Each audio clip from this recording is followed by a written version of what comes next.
Our guest today on the Europe Conversation is the Prime Minister of Islandii Kristrún Frostadóttir. She's planning on holding a referendum on EU membership by 2027 and tells us she hopes the talks are not driven by fear. Prime Minister Frostadóttir, welcome to Euronews and welcome to Brussels. Thank Your very you. first time. It is my first time. First time here and first time as Prime Minister. Yes. So what will be your message to EU leaders when you meet them? Our message for EU leaders is we need to make sure that Iceland and the other EFTA countries are considered as countries within the internal market because we're worried right now. We're worried because of the tariffs. We got a 10% tariff from the US, but we're worried that we'll see an escalation of this tariff war, and there might be some spillovers that might affect our trade relationship with the EU. And it's very important that they know that for a future relationship and also just to keep supply chains open, that we're part of the loop. Because you're a small economy, of Yeah. course. What should be the response from the EU to these tariffs? I mean, we respect the fact that they want to show their strength. We respect the fact that the EU needs to put its foot down. But we also need a clear message from the EU that they also respect the relationship with its main trading partners. We've always had a historically very good relationship with the EU. Iceland has upheld all its responsibilities when it comes to the EEA. And so just for ongoing positive association and relationship with the EU, I think it's important that the EU shows that we are truly partners in the internal market and that trade won't be affected. And you said 10% for now. Yeah. I saw your finance minister, he wasn't too stressed for now, but what is Iceland's response to these tariffs? We are not going to respond with our own tariffs. I mean, we believe in free trade. We're a small economy. Our strength in that sense is more how we negotiate our way through those tariffs, but also how we engage with other countries. So we won't be engaging in counter tariffs. Hopefully, we'll see these tariffs go down. But we're also aware of the fact that in comparison to other countries, this is a lower tariff.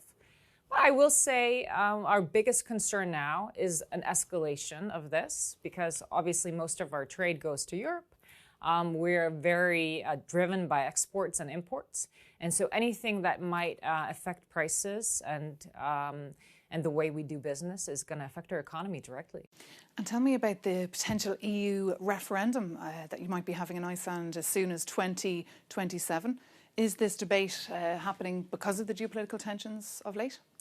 Not initially, I would say, though I'm sure it will affect the way we talk about this. My government decided to put the reopening of EU negotiations on the table.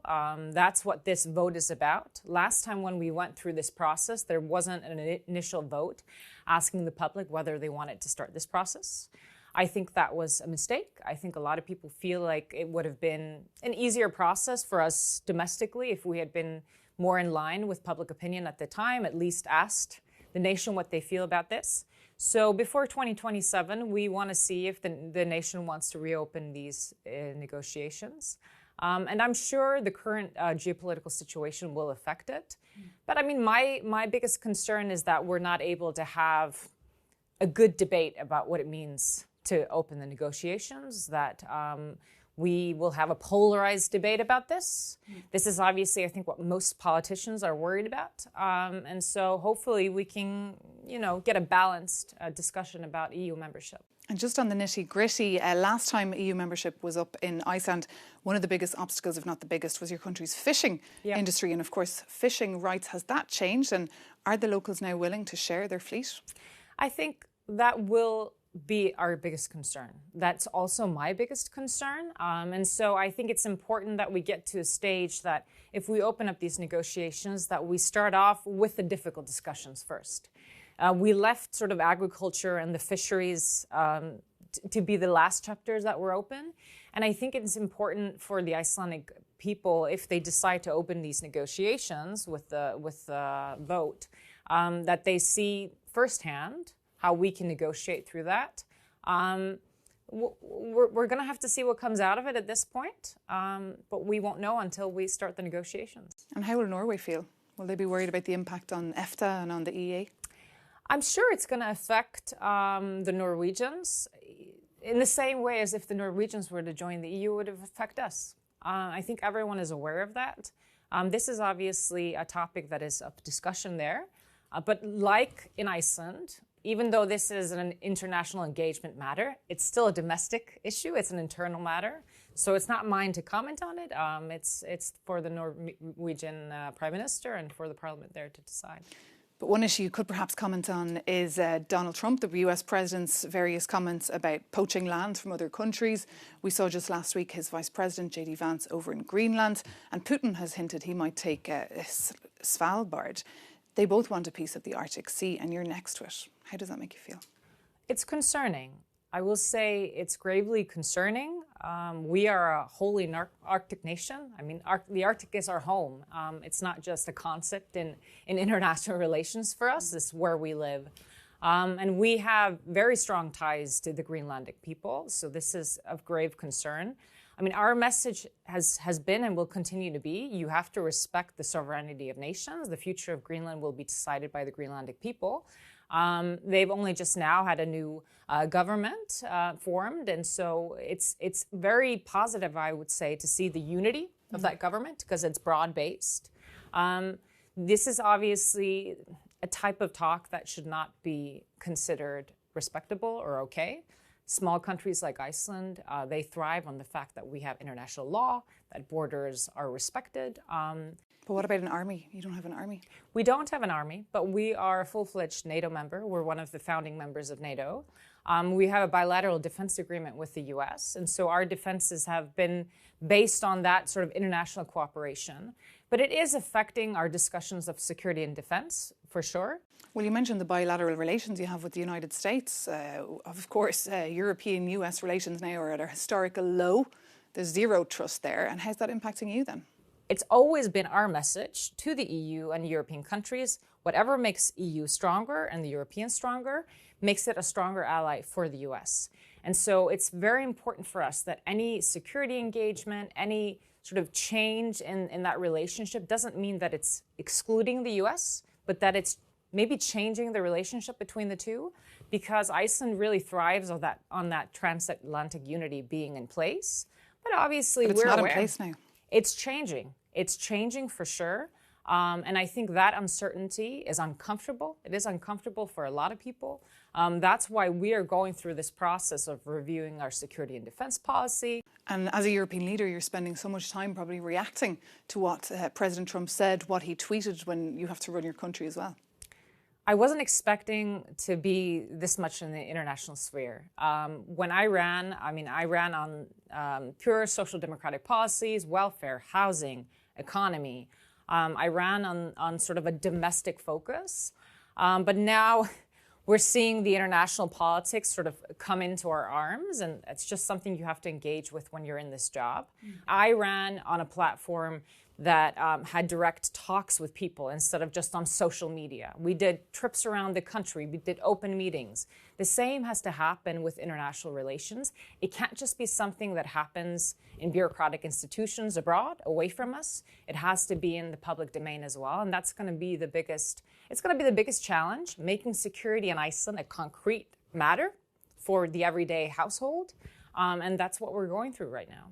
And another topic did you run on perhaps as well, climate change, global warming. It could change the Arctic as we know it. It could change the Arctic, definitely. It also creates, interestingly, these economic opportunities as well. In the north of Iceland, we see mineral opportunities in Greenland. We see shipping routes coming up.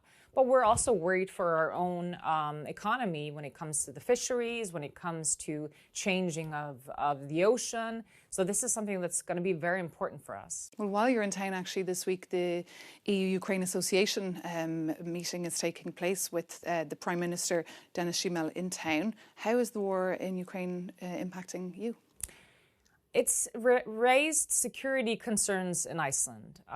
Even though Ukraine is geographically further from us than maybe mainland Europe, I do think it's made Icelanders, aware of the fact that this security umbrella, or this peaceful umbrella that we've been living under over the past few decades. It isn't a given. We've also had sort of muted security discussions in Iceland over the past few decades, I would say. The American military left in 2005-06, and there hasn't been an open discussion about security threats in Iceland for a long time. And now all of a sudden we're seeing this in our backyard. So obviously our support is fully with the Ukrainian people. We've had donations going there both on military aid and humanitarian aid. But it's also changing the security landscape, and it's something that we have to push forward with. Would you feel safer inside the European Union? So we feel safe where we are right now. I wouldn't consider EU discussions or EU accessions as driven by security in and of itself. I've often had this question, especially because we saw Sweden and Finland joining NATO sort of on the back of these security concerns. But NATO is a security alliance, right? It's a defense alliance. The EU isn't a defense alliance in and of itself, even though it's building itself up. We should join the EU as part of a broader picture. I don't want to drive our EU accession talks based on fear. I don't want it based on this is the only possibility we have. This is the only way forward for Iceland. This is the only way to progress.